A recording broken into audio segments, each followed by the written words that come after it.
오늘은 기도할 때에 하나님께서 우리한테 기본적으로 요구하는 것이 무엇인지에 대해서 한번 살펴보도록 하겠습니다. 기독교는 무조건 덮어놓고 믿어라, 맹목적으로 믿어라, 맹신해라 하고 말하지 않습니다. 우리가 세상을 살아가다 보면은 덮어놓고 믿는 경우가 종종 있죠. 특별히 정치에 대해서 굉장히 편협한 사고방식을 가지고 있는 사람들은 그 완전히 편협된 사고방식을 가지고 있기 때문에 옳고 그름을 판단할 수 있는 능력을 상실하는 경우가 많이 생깁니다.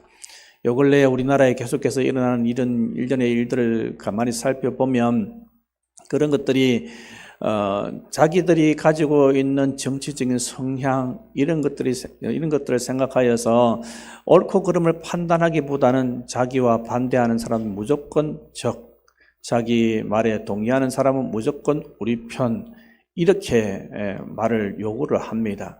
그래서 어떤 것이 그러고 어떤 것이 잘 된 것인지에 대해서 판단할 수 있는 능력을 완전히 상실해 버립니다. 이런 것이 비단 정치적인 그런 편협한 성향뿐만 아니라 우리가 무엇인가를 할 때 어딘가에 사로잡히게 되면 또 그렇게 되는 겁니다. 예를 들자면 이런 게 있죠. 다단계에 들어가게 되면 다단계에 들어가서 계속해서 거기에 대해서 이야기를 듣습니다. 그러면 매주마다 그렇게 계속해서 훈련을 받게 되고 교육을 받게 되면 어떤 생각이 듭니까? 나도 뭐가 될 수 있다?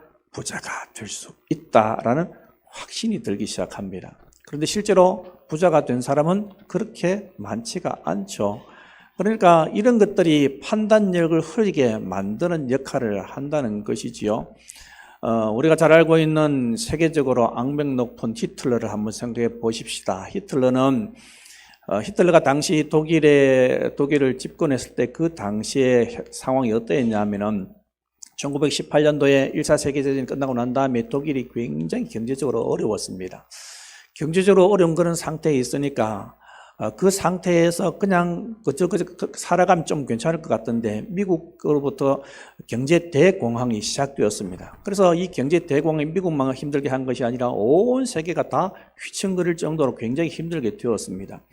그러노니 독일 사회도 실업률이 증가하고 공장들은 망하고 하는 그런 일들이 계속해서 일어나는 겁니다. 또 그뿐만 아니라 정치인들이 각 정당들이 하나가 되어서 연합정부를 이루기는 하였지만은 이 사람들이 하나가 되지 못하고 맨날 헐뜯는 겁니다. 그때 나치당이 나왔습니다. 이 나치당이 뭐라고 주장하냐면은 우린 정치적으로 하나를 만들겠습니다. 여러분 실업률을 떨어뜨리겠습니다. 경제를 회복시키겠습니다. 하는 이런 말들을 주장하는 겁니다. 그것이 옳든지 그러든지 실제로 그것이 일어날 것인지 안 일어날 것인지 그런 건 상관이 없습니다. 그렇게 사람들이 주장하니까 이 나치당에서 누구를 수장으로 세웠어요? 히틀러를 수장으로 세우고 결국에는 나라의 수장이 되었습니다. 이 사람이 어떤 일을 했습니까? 아주 악독한 일을 했죠. 이 사람 한 사람 때문에 수많은 사람들이 고통을 당했습니다.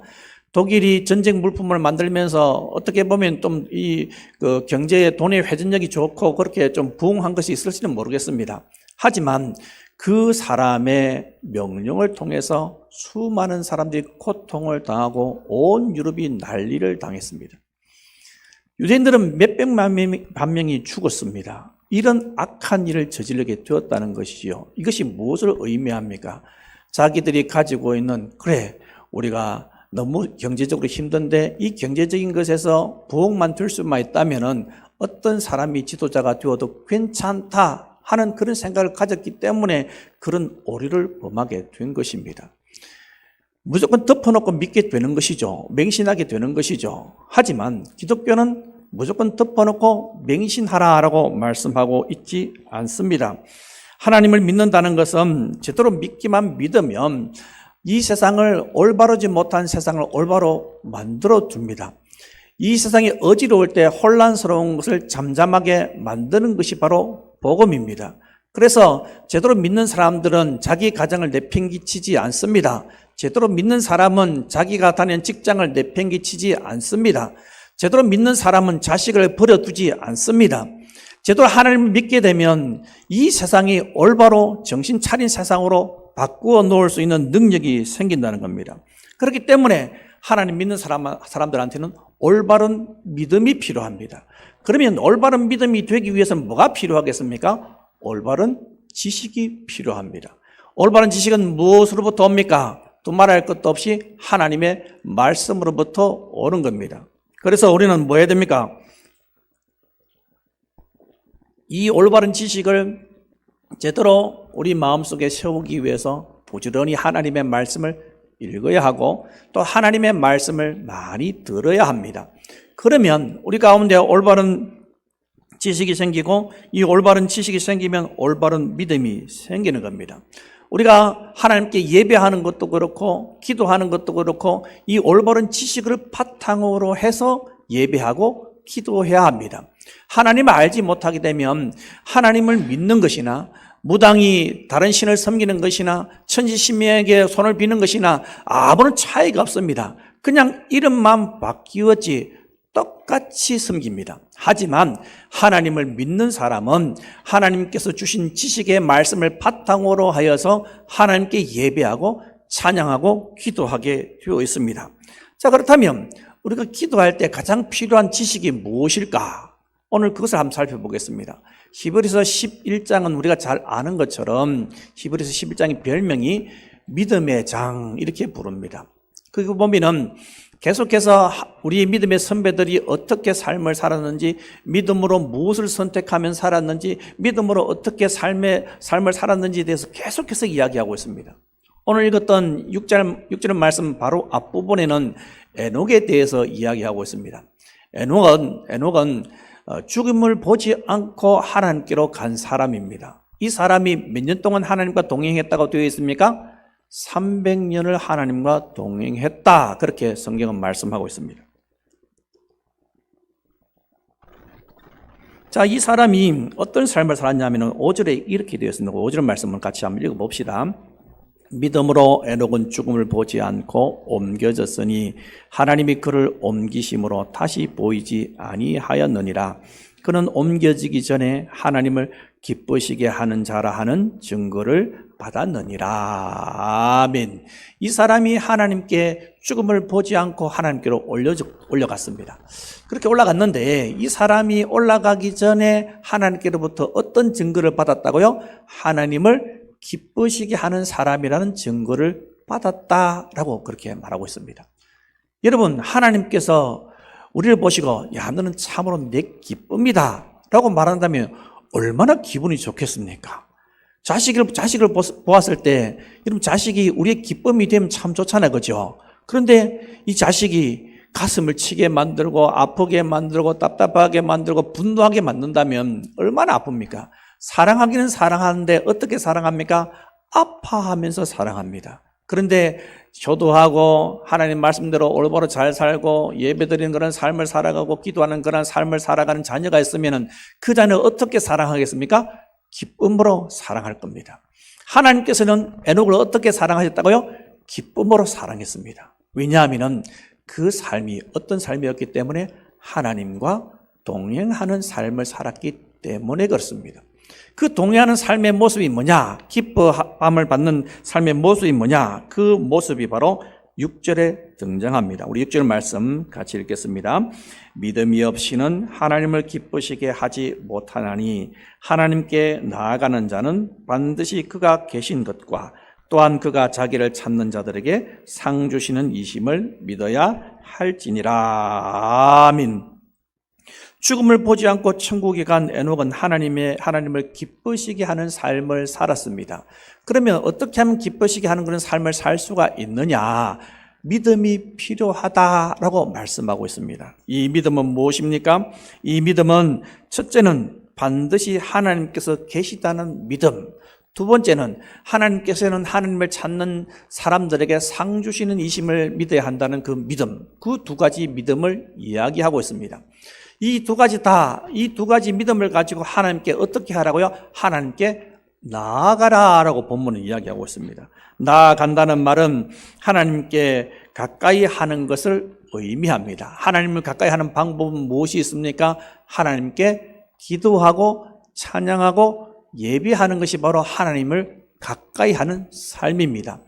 자, 여기 보니까 하나님께 나아가기 위해서 필요한 것이 첫 번째, 하나님께서 계시다는 그런 믿음을 갖는 것이 중요하다라고 말씀하고 있는데, 자, 그렇다면 이 하나님께서 계시다는 믿음을 가진다는 말은 무슨 뜻일까요? 우리가 무언가를 결정할 때에 그 무언가를 결정하는 것에 대해서 지대한 영향을 미치는 것이 분명히 있습니다. 그것이 무엇이냐 하는 것을 보게 되면 하나님을 의식하느냐, 의식하지 않느냐가 반드시 드러납니다.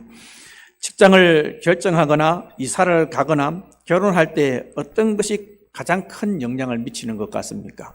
가령 결혼에 대해서 예를 한번 들어봅시다. 배우자를 결정할 때 흔히들 믿음만 있으면 된다, 믿음만 있으면 돼라고 이야기합니다. 그런데 사실은 믿음만 그렇게 보지는 않죠. 어떻게 합니까? 그 집안을 다 훑어봅니다. 부모님 뭐 하시노? 부모님 어떤 성격이 어떠신데? 형제는 어떠한데? 그리고 또 배우자에 대해서도 또 꼬치꼬치 또 따져보죠. 어떻게 따져봅니까? 직장이 어디냐? 한 달에 월급 얼마 받느냐? 연봉이 얼마이냐? 학벌은 어떠냐? 이런 등등 형제 자매들의 관계는 어떠하냐? 이런 것 등등 온갖 것들을 다 살펴봅니다. 다 살펴보고 난 다음에 이렇게 말합니다. 자기야 마음에 안 들면 어떻게 해요? 믿음은 좋기는 좋은데 어떻게 하는 겁니까? 믿음은 좋지만 다른 것들이 걸리는 것에 있어서 이 결혼은 안 되겠다라고 생각합니다. 직장을 결정하는 것도 마찬가지입니다. 직장을 결정할 때 연봉은 어떠한지, 일은 편한지, 혹시 일하는데 어려움은 위험한 것은 있지는 않은지 요모조모 다 따져봅니다. 그런데 내가 신앙생활을 하는데 과연 이 직장이 도움이 될 것인가 안 될 것인가, 내가 하나님을 섬기는 데 있어서 이 직장이 방해되는 것인가 방해되지 않을 것인가, 내가 이 일을 하는데 이 일을 하나님께서 기뻐하시는가 기뻐하시지 않는가, 이러한 것들에 대해서는 별로 고민을 하지 않습니다. 이런 예를 들자면 수없이도 들 수 있습니다. 이런 모습이 무엇을 이야기하는 것입니까? 우리 삶 가운데 우리가 무언가를 결정할 때에 하나님이 아무런 영향을 미치지 못한다는 뜻입니다. 우리는 이렇게 이야기합니다. 하나님 우리 전부입니다. 예수님께서 우리 전부입니다라고 이야기합니다. 그런데 전부이신 예수님은 제쳐두고, 전부이신 하나님은 제쳐두고, 전부인 신앙은 제쳐두고 무언가를 결정하고 고민을 한다는데 문제가 있다는 것입니다. 하나님은 창조주이시고 지금도 우리를 다스리고 지금도 하나님께서 이 세상을 다스리시고 통치하고 계십니다. 그렇다면 그 하나님께서 이 세상을 지금도 다스리시고 통치하시는 분으로 인정한다면 우리가 무언가를 결정할 때 반드시 하나님을 의식하고 결정해야 하는 것이 맞습니다. 하지만 하나님과 아무런 관계가 없는 그런 결정을 할 때가 얼마나 많은지요. 하나님이 없는 그런 삶을 살아가는 그런 존재가 바로 우리가 아닌지 생각해 봐야 합니다. 주일마다 교회에 나와 예배드린다는 것뿐이지 우리 삶에 하나님께서 계시지 않다. 참 정말로 심각한 문제가 아닐 수가 없습니다. 우리가 기도를 할 때 기도를 뭐라고 이야기하냐면 하나님과 대화다 그렇게 이야기합니다. 하나님과 대화한다는 것은, 하나님과 이야기한다는 것은 이야기의 상대가 되시는 하나님을 의식한다는 뜻입니다. 여러분 하나님이 눈에 보입니까? 안 보입니다. 하나님 여러분 느낄 수가 있습니까? 하나님께서 하나님 하고 부르니까 하나님께서 내 귀에 물리적인 음성으로 이 소리 공기를 진동시켜서 그래 순서 봐 이렇게 말씀해 주십니까? 아니요, 그렇게 말씀해 주시지 않습니다. 그렇게 본다면은 하나님께서 살아계신 것이 내가 마음으로 느껴지는 것도 아니고 물리적으로 내가 만질 수 있는 것도 아니고 아무런 것이 없는데 어떻게 하나님을 의식하고 살아갈 수 있다는 말입니까? 일상 속에 우리가 하나님을 깊이 의식하고 하나님께서 나와 함께 계시다는 것을 의식하고 살아간다면 이 사람은 기도가 굉장히 자연스럽게 나오게 되어 있습니다. 무엇을 결정할 때 하나님께서 우리와 함께 계시다는 걸 인정한다면 어찌 함부로 아무렇게나 하나님을 제외하고 결정할 수 있겠습니까? 하나님께서 나와 함께 계시다는 걸 안다면 내가 결정할 때 반드시 하나님께 의뢰하고 하나님의 뜻이 무엇인지 분명하게 고민하고 무엇을 결정한다는 겁니다. 하나님을 위한다고 하면서도 하나님의 일을 한다고 하면서도 하나님을 뒷전에 밀쳐놓고 무언가를 생각하고 결정하는 경우가 얼마나 많습니까? 그렇다면 과연 우리는 삶 가운데 하나님을 얼마나 의식하고 살아가고 있습니까? 하루를 살아가고 난 다음에 뒤를 탁 돌아보면서 내가 과연 오늘 의식적으로 하나님의 이름을 몇 번 불렀는지 한번 손을 헤아려 보십시오. 손가락을 헤아려 보면 하나님을 의식하고 하나님의 이름을 부르지 않는 경우가 너무 많습니다.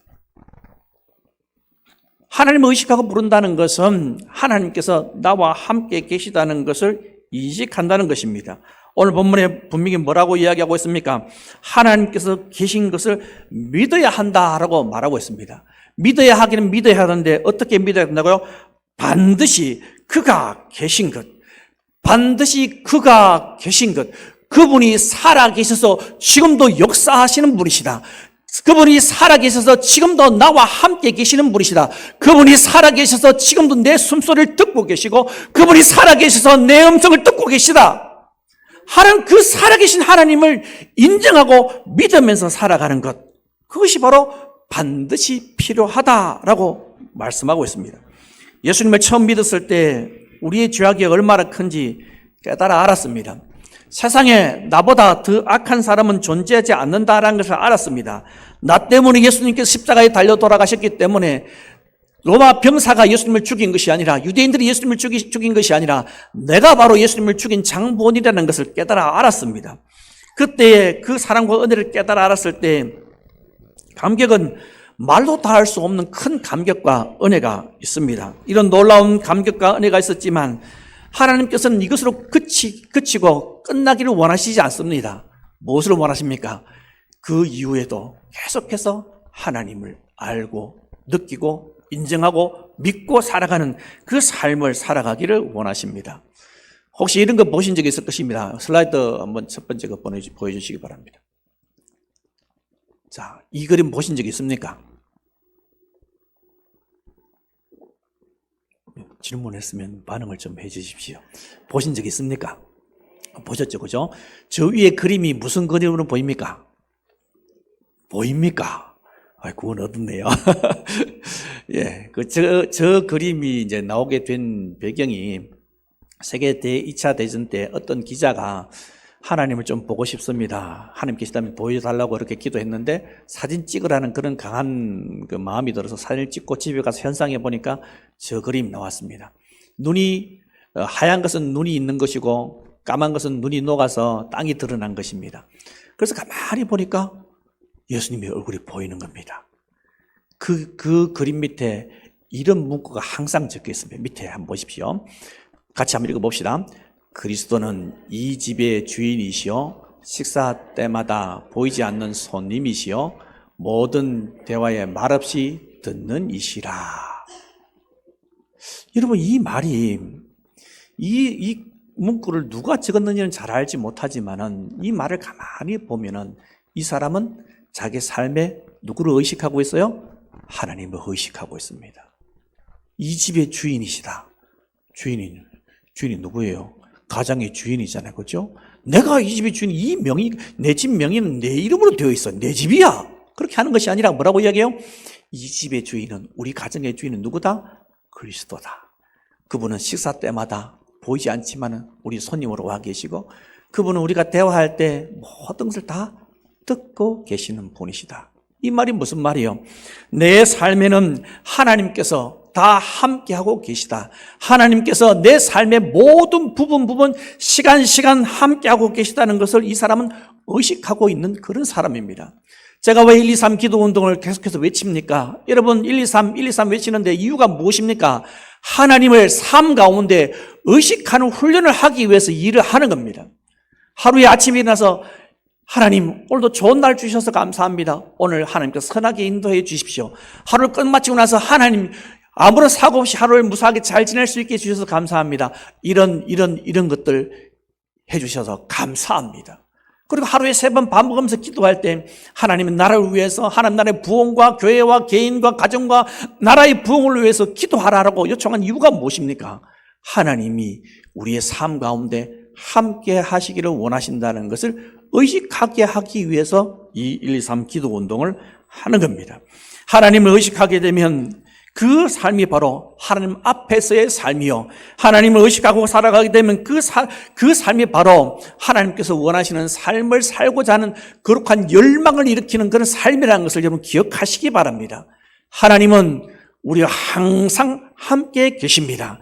우리가 하나님 이름을 부르지 않을 때에도 하나님께서는 함께 계십니다. 하나님은 어떤 분이십니까? 무소부지하신 분이십니다. 하나님께서 천지에 편만하게 존재하시는 그런 분이십니다. 우리가 어디를 가든지, 내가 새벽 날개를 치고 바다 끝에 그할지라도, 내가 엄부의 자리를 펼지라도 하나님께서는 나와 항상 함께 계시는 그런 분이십니다. 그렇다면 그 하나님을 어떻게 대해야겠습니까? 하나님을 친근히 대해야죠. 하나님께 가까이 나아가야 하는 겁니다. 하나님께서는 우리의 삶의 전 영역에서 우리의 하나님이시기를 소원하십니다. 예배 드릴 때 하나님께서 아이고 순섭이 왔나 하고 예배 딱 받으시고, 예배 끝나고 돌아가면 하나님께서 뿅 하고 사라지시고, 예배 드리면 또 하나님께서 내려오시고, 그렇게 하시는 하나님이 아니십니다. 하나님은 우리의 삶의 모든 부분에서, 예배 때만 우리 하나님이 아니라 우리 삶의 모든 부분에서 우리 하나님이 되기를 소원하십니다. 우리의 삶의 전 영역을 하나님께 드려야 합니다. 우리의 전 영역이 하나님과 함께하는 삶이라는 것을 여러분 기억하시기 바랍니다. 그렇게 하나님을 의식하고 살아가는 사람이 누릴 복이 무엇입니까? 바로 그 복은 하나님과 동행하는 것 아니겠습니까? 여러분 생각해 보십시오. 이것만큼 감격스러운 것이 없습니다. 전에 제가 한 번은 꿈을 꿨는데, 교회 예배당에 앉아있는데 깡패가 들어왔어요. 그 깡패한테 복음을 전하는데 이 사람이 예수를 믿어요. 밖에 나가서 또 복음을 전하는데 예수님 다 믿어요. 그러고 보니까 예수님이 뒤에서 쫄쫄쫄쫄, 내가 어디 간지 막 쫄쫄쫄 따라다니시는 거예요. 와, 그 꿈을 꾸고 나니까 제 마음속에 얼마나 큰 기쁨이 있는지. 실제로 주님은 우리와 그렇게 함께 하시는 분이십니다.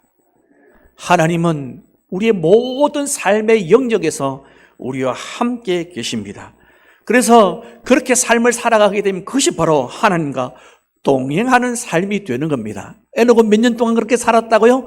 300년을 그렇게 살았대요. 하나님께서 함께 계신 것을 믿고 하나님을 기뻐하시는 그러한 삶, 그 삶이 바로 하나님과 동행하는 삶이 아니겠습니까?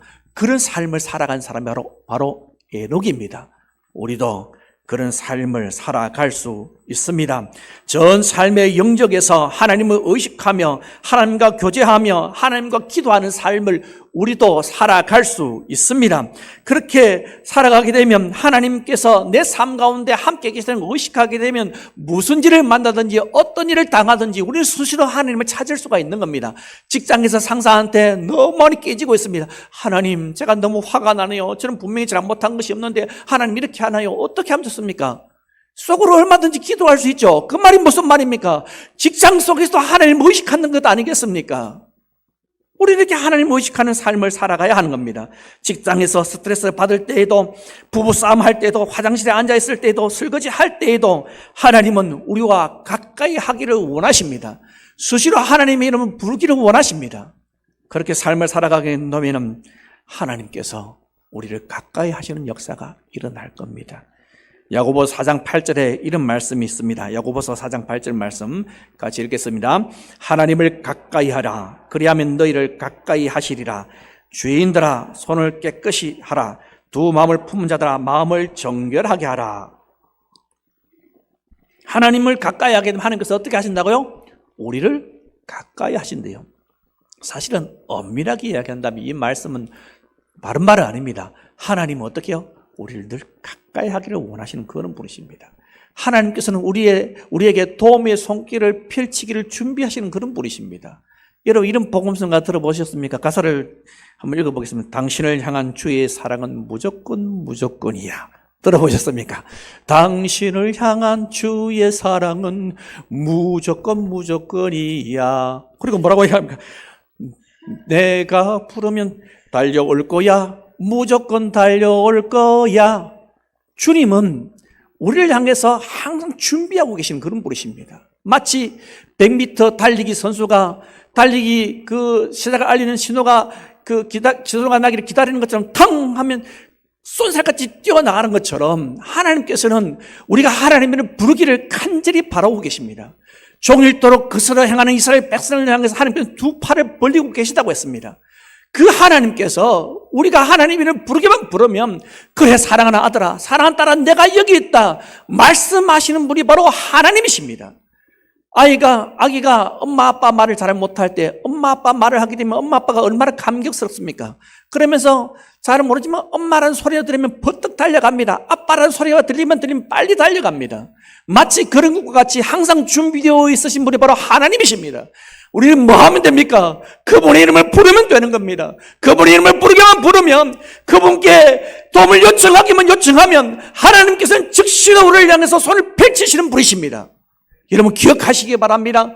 우리의 삶의 전 영역에서 어렵고 힘들 때뿐만 아니라 우리의 삶의 전 영역에서 내가 어렵고 힘들고 고통스러울 때뿐만 아니라 기쁘고 즐거울 때뿐만 아니라 어떤 순간에도 그분은 우리와 함께하기를 원하시고 우리를 만나기를 원하십니다.